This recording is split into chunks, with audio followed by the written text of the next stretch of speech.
Eksistensi diri adalah keberadaan manusia berkaitan dengan bagaimana cara manusia itu mengada dalam dunia sesuai dengan identitas dirinya. Orang dapat memilih untuk hidup secara otentik maupun tidak otentik dalam rangka mewujudkan apa yang diyakini sebagai nasibnya dan menjadi dasar hidup dalam dunia.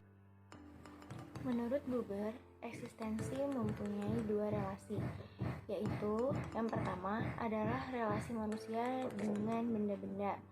Yang kedua, relasi manusia dengan sesama manusia dan Tuhan. Relasi yang pertama disebut each as, dan relasi yang kedua each do.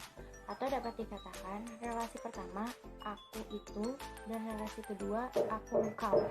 Karena relasi yang dimaksud Buber ini aku bersifat ganda, sebab aku yang berhubungan dengan itu berbeda dengan aku yang berhubungan dengan engkau. Walaupun berbeda, aku tidak pernah tanpa relasi. Aku tidak pernah merupakan suatu aku yang terisolir.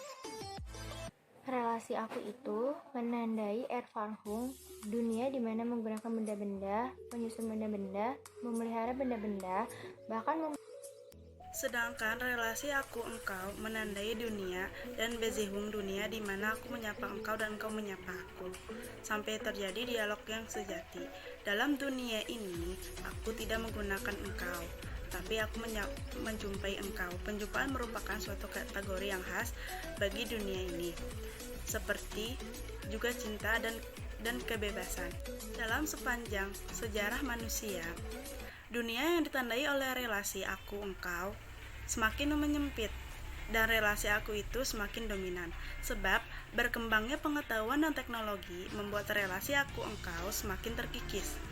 Manusia yang sudah terkikis relasi aku-engkau inilah yang disebut Herbert Marcuse dengan korban perbudakan mekanik modernitas.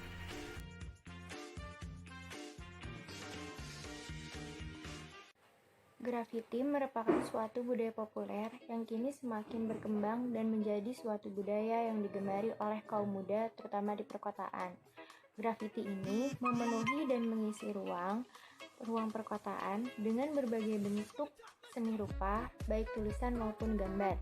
Dalam sejarahnya, grafiti digunakan sebagai bentuk protes, propaganda, maupun sebagai media eksistensi.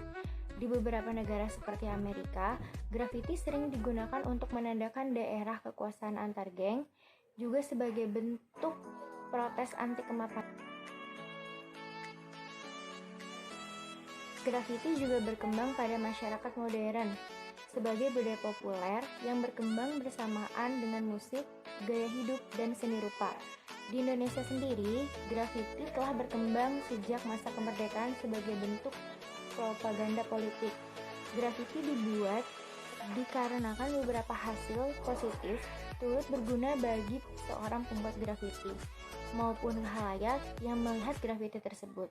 Grafiti tidak lepas dari motif-motif yang timbul dari ideologi, budaya, dan komunikasi yang menjadi dasar para pembuat grafiti.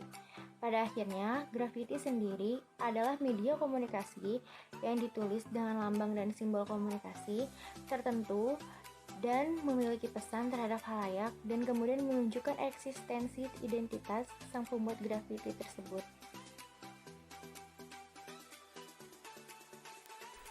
Eksistensi memberikan gambaran berbagai pembentuk diri individu dalam mempelajari lingkungan sekitar dan berusaha untuk memberikan sumbangsi bagi sosial sebagai bentuk pengharapan pengakuan dari masyarakat. Grafiti merupakan kegiatan yang dilakukan oleh ruang publik yang dapat diterima oleh banyak orang. Grafiti pun memiliki eksistensinya sendiri dalam masyarakat. Di Indonesia sendiri, grafiti seringkali dipandang sebagai bentuk pencarian identitas anak muda atau untuk sekedar menunjukkan eksistensi mereka. Aksi mereka pun seringkali harus berhadapan dengan aparat kota Pamong Praja. Bahkan tidak jarang juga mereka harus berhadapan dengan petugas kepolisian karena aksi mereka yang dianggap merusak dan mengotori fasilitas umum. Keberadaan bomber yang telah menjadi subkultur anak muda dipandang sebagai pemberontakan atas struktur urban makin diterima. Meskipun di sisi lain, pandangan yang pro dan berterima terhadap grafiti tetap ada saja. Di era 1980-an, grafiti yang bertebaran di tembok kota seringkali menuliskan identitas kelompok, geng, atau nama alma mater sekolah. Hal tersebut juga berkaitan dengan kebutuhan untuk bereksistensi, namun seringkali hal tersebut juga malah menjadi pemicu kekerasan antar kelompok. Namun seiring perkembangan zaman, grafiti kini tidak lagi sekedar menuliskan nama kelompok, tetapi grafiti telah menjadi seni budaya karena grafiti dibuat dengan sentuhan artistik yang memiliki nilai estetis atas perpaduan grafis dan komposisi warna. Hingga kemudian, seiring perkembangan gaya hidup yang ditopang oleh media massa dan pertumbuhan penggunaan internet, grafiti kini tidak lagi dipandang sebagai politik keperbedaan, namun lebih kepada tren budaya urban.